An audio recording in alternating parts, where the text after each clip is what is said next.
ایسا ہم نے کولڈ وار میں دیکھا ہے کہ جو سائنو سوویٹ سپلٹ ہوا تھا، جب کسنجر پاکستان آئے، ہم نے بڑا انسٹرومنٹل رول پلے کیا اس میں. اور ٹرمپ کا بھی ایک الیکشن سلوگن یہ تھا کہ وہ دوبارہ سے ان یونائٹ کریں گے رشیا کو اور اس کے علاوہ چین کو.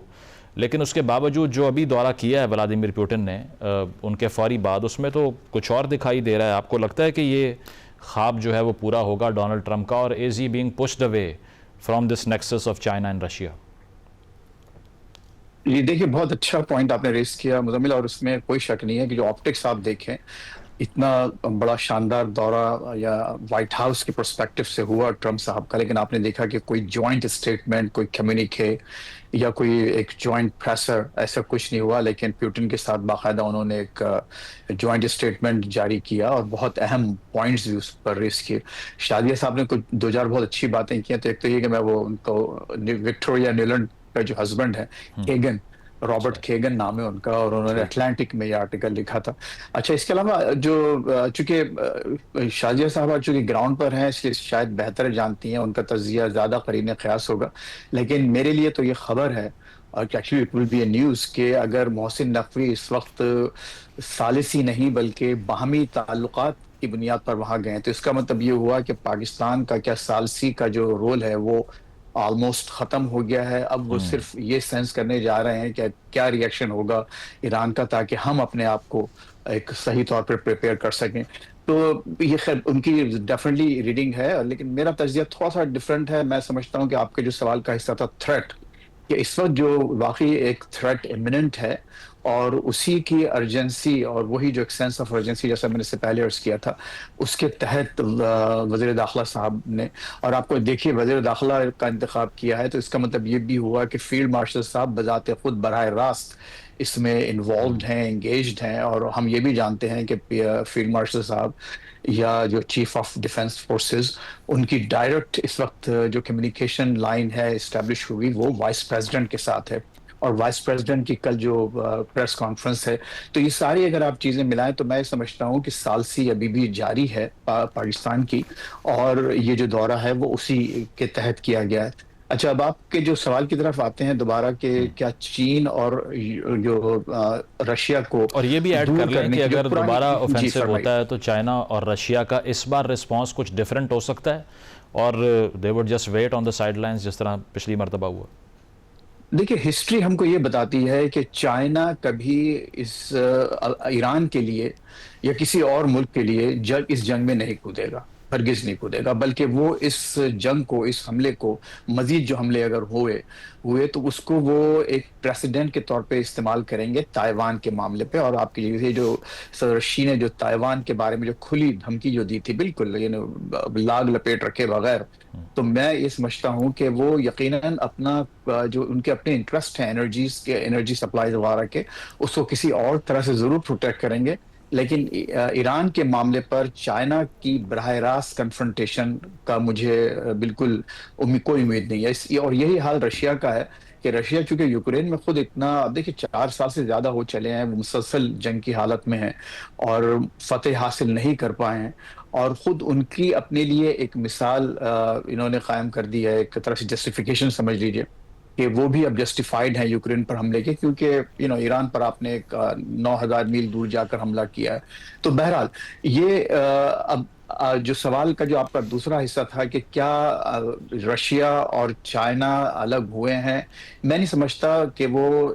ٹرمپ کی وہ پالیسی یا امریکہ کی وہ پالیسی جو رہی ہے وہ مزید ریلیونٹ ہے. کیونکہ انہوں نے تو نہ صرف یہ کہ رشیا اور چائنا کو قریب لے آئے ہیں، بلکہ آپ دیکھیں یورپ جو ہے یہاں سے دور ہو کر اب وہ بھی اپنے ڈفرنٹ آپشنز پر جو ہے وہ غور کر رہا ہے، پوری جو یورپین پاورز. تو یہ ایک اگین اس کو دیکھیے، میں اگین اس کو اس لیے میں یہ نہیں چاہتا کہ ہم اس کو بہت ہی سادہ لوہی میں کچھ چیزیں اپنی ٹرمز استعمال کر کے اس پورے معاملے کو اس طرح سے ڈسمس کر دیں کہ یہ صرف دیوانے کی بڑھ ہے، یا احمقانہ حرکتیں ہیں یا یہ غلط آدمی آپ کو آ گیا ہے. یہ پوری ایک سوچی سمجھی ایک پالیسیز ہیں امریکہ کی. جیسے خود آپ نے ابھی ریفرنس دیا کہ معاملات بڑے سیریس ہیں. پہلی دفعہ ایسا ہوا ہے کہ ہمارا یہاں کا جو ڈیٹ ہے 37 38 بلکہ آلموسٹ 39 ٹریلین ڈالرز وہ آپ کی جی ڈی پی کا کہ 100% سے ابو ہو گیا ہے. تو بہت چیزیں ہیں بھی خراب, بہت چیزیں اتنی زیادہ بھی خراب نہیں ہیں, لیکن یہی وقت ہے یہاں کے پالیسی میکرز کا کہ وہ اپنے معاملات کو سدھاریں اور کچھ ایسی چیزیں کریں جس سے کہ آئندہ 5-10 سال جو ہے وہ ایک ڈائریکشن چینج ہو. لیکن اس میں اسرائیل کا ظاہر ہے کہ ایک بہت بڑا فیکٹر ہے, اور اسرائیل کے معاملے پر چاہے ہم اس کو پسند کریں نہ پسند کریں, یہ حقیقت ہے کہ امریکی عوام ابھی بھی, حالانکہ اس کی کچھ تعداد کم ہوئی ہے سرویز کے مطابق, لیکن ابھی بھی جیسا کہ آپ نے ریزلٹس دیکھے ہیں, جو 2-4 بڑے اہم ریزلٹس آئے ہیں, اس میں لگتا یہی ہے کہ ابھی بھی جو پرو اسرائیل لابیز ہیں بڑی اسٹرانگ ہیں اور بڑی امپیکٹفل ہیں, اور ان کا ابھی بھی وہ اثر باقی ہے. فیض صاحب آپ سے آغاز کروں گا. ڈونلڈ ٹرمپ کا ایک اور بیان ہم نے سنا ہے, اور وہ یہ ہے کہ 2 سے 3 روز میں وہ دوبارہ سے آفینسو لانچ کر سکتے ہیں. صرف آپٹکس ہیں, پریشرائز کرنے کے ٹیکٹکس ہیں, یا آپ کو واقعی لگتا ہے کہ ان کا یہ پلان ہے بیکاز ڈیڈ اینڈ آ چکا ہے, اس سے آگے جو مطالبات تھے ایران کے اور امریکہ کے اس کے درمیان میں کوئی مڈل وے پیدا نہیں ہو رہا؟ کیا ریڈنگ ہے آپ کی؟ جی بہت بہت شکریہ Muzammil, good to be back on your show. دیکھیے بیسکلی لٹل بٹ آف ایوری تھنگ, اس کو ہم یہ بھی سمجھ سکتے ہیں کہ شاید وہ کوئی جذبات میں آ کے ایسی باتیں کر رہے ہیں, لیکن ظاہر ہے کہ اس لیول پر ان کی ہر بات کو بہت سنجیدگی سے لینا چاہیے. آپ اس کو اس طرح سے ڈسمس نہیں کرتے کہ یہ تو ہمیشہ ایسی باتیں کرتے آ رہے ہیں. اور مجھے یہ لگ رہا ہے کہ اس وقت سینس آف ارجنسی جو آپ کو نظر آ رہی ہے, اور وہی وجہ ہے کہ آپ نے دیکھا کہ محسن نقوی صاحب دوبارہ تہران کی یاترا کر رہے ہیں. تو اس کا مطلب یہی ہے کہ کوئی بہت ہی سیریس اس وقت چیزیں ہیں ان دا ورکس, اور اسپیشلی واشنگٹن میں. اور اس کی ایک اور جو بہت اہم انڈیکیشن ہے مزمل, وہ یہ کہ کل یہاں پر جو وائس پریزیڈنٹ نے وائٹ ہاؤس میں بریفنگ دی میڈیا کو, تو وہ بھی لگتا یہ ہے کہ اب پوری طرح سے آن بورڈ نظر آ رہے ہیں کسی ایک میں فائنل سولوشن تو نہیں کہوں گا اس کو, وہ تو ایک ڈفرنٹ ٹرمینالوجی بھی ہے, لیکن کسی ایک ایسے اس کی طرف جانا چاہتے ہیں کہ جہاں ایران کو بہرحال فائنل سولوشن سے وہ ایگزیکٹلی اس لیے میں نے اس کو ذرا کوالیفائی کیا کہ تو اس لیے وہ ایک ایسے حل کی طرف ضرور جانا چاہتے ہیں کہ جو امریکہ اور خصوصاً جو ان کے خاص الائی اسرائیل کو مکمل طور پر سیٹسفائی کرے. اچھا, اس کی ایک وجہ بہت اہم ہے یہاں پر, ڈومیسٹک ریزنز جو ہیں مزمل, وہ یہ کہ اس وقت ڈونلڈ ٹرمپ صاحب, for the lack of a better word, ہمارے پاس جو اردو اور پنجابی میں کہا جاتا تھا, چوڑے ہوئے میں ہیں اپنی جو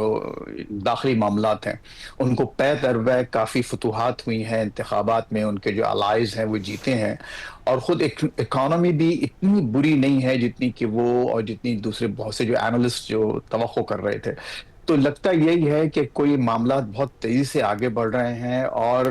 جو اسرائیلی لابی ہے یہاں پر, خصوصاً زائنسٹ لابی, اور خود اسرائیل میں جو لیڈرشپ ہے کہ نیتن یاہو, وہ یہی چاہتے ہیں کہ کوئی ایک دفعہ ایک بہت بڑا حملہ ضرور کیا جائے ایران پر. اور اب یہ دیکھیے کہ خود جو اب اسٹوریز آ رہی ہیں, ایک طرف تو اس سے پہلے آپ نے دیکھا کہ کس طرح سے اسرائیلیوں نے خود یو اے ای کو آؤٹ کر دیا تھا کہ نیتن یاہو دوران جنگ وہاں بیٹھے تھے, باقاعدہ پرائم منسٹر ہاؤس سے اسٹیٹمنٹ جاری ہوا, اور یو اے ای کو وہ بہت سختی سے ڈینائی کرنا پڑا. ظاہر ہے کہ لیکن اس ڈینائل کی میں نہیں سمجھتا کہ کوئی وقت تھی, لیکن یہی بات اب ایک اور نیو یارک ٹائمز کے ذریعے سامنے آئی ہے کہ ایک پلان یہ تھا کہ احمدی نژاد کو ایک لایا جائے, ایک کرنٹ لیڈرشپ کو ہٹا کر. ویری اسٹرینج بیکاز وہ ان کی اینٹی امریکن ریٹورک تو بہت زیادہ ہوا کرتی تھی بیک ان دی ڈیز. دیکھیے اسٹرینج, اچھا میں نے بہت جلد ایک چیز یہ سیکھی تھی کہ ہم چیزوں کو,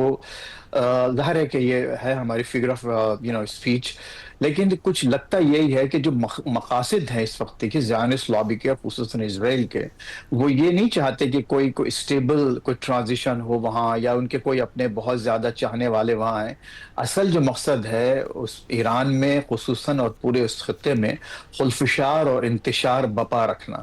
تاکہ ایک طرف ہر مسلم ملک، ہر آس پاس کی جو چھوٹی بڑی طاقت ہے وہ اگر انتشار کا، سول وار کا شکار ہے، ٹھیک تو اسرائیل اپنے آپ کو زیادہ، یا کم از کم ایک نفسیاتی طور پر وہاں کے رہنے والے جو 8-9 ملین لوگ ہیں، بلکہ 7 ملین، باقی 2 ملین تو عرب اسرائیلیز ہیں، تو وہ اپنے آپ کو محفوظ سمجھ سکے. تو یہ پورا ایسا نہیں ہے کہ ان کو معلوم نہیں ہے اور یہ اتنے احمق کچھ لوگوں نے کی ہیں، خصوصاً جو بہت سے جو پرو اسرائیل لوگ ہیں یہاں پر، انہوں نے یہ کہا کہ یہ دیکھیے کتنی احمقانہ بات تھی کہ یہ ایران کو نہیں جانتے اور اس طرح کی پلاننگ کر رہے تھے. نہیں، ایسی بات نہیں، احمقانہ بات نہیں تھی، یہ سوچی سمجھی ہے. ان کا پورا فوکس کئی، مطلب at least for quarter of a century, بلکہ 40 سال سے کہا جا رہا ہے لگا ہوا جی ہے. تو ان کو معلوم نہیں تھا کہ احمدی نژاد صاحب کے کیا خیالات ہیں. وہ باقاعدہ آن ریکارڈ صحیح ہولوکاسٹ ڈینائر ہیں. انہوں نے باقاعدہ قسمیں کھائی ہوئی ہیں اسرائیل کو توبہ کرنے کی ایز پریزیڈنٹ آف ایران. تو وہ ساری باتیں سب کو معلوم ہے. تو یہ کوئی احمقانہ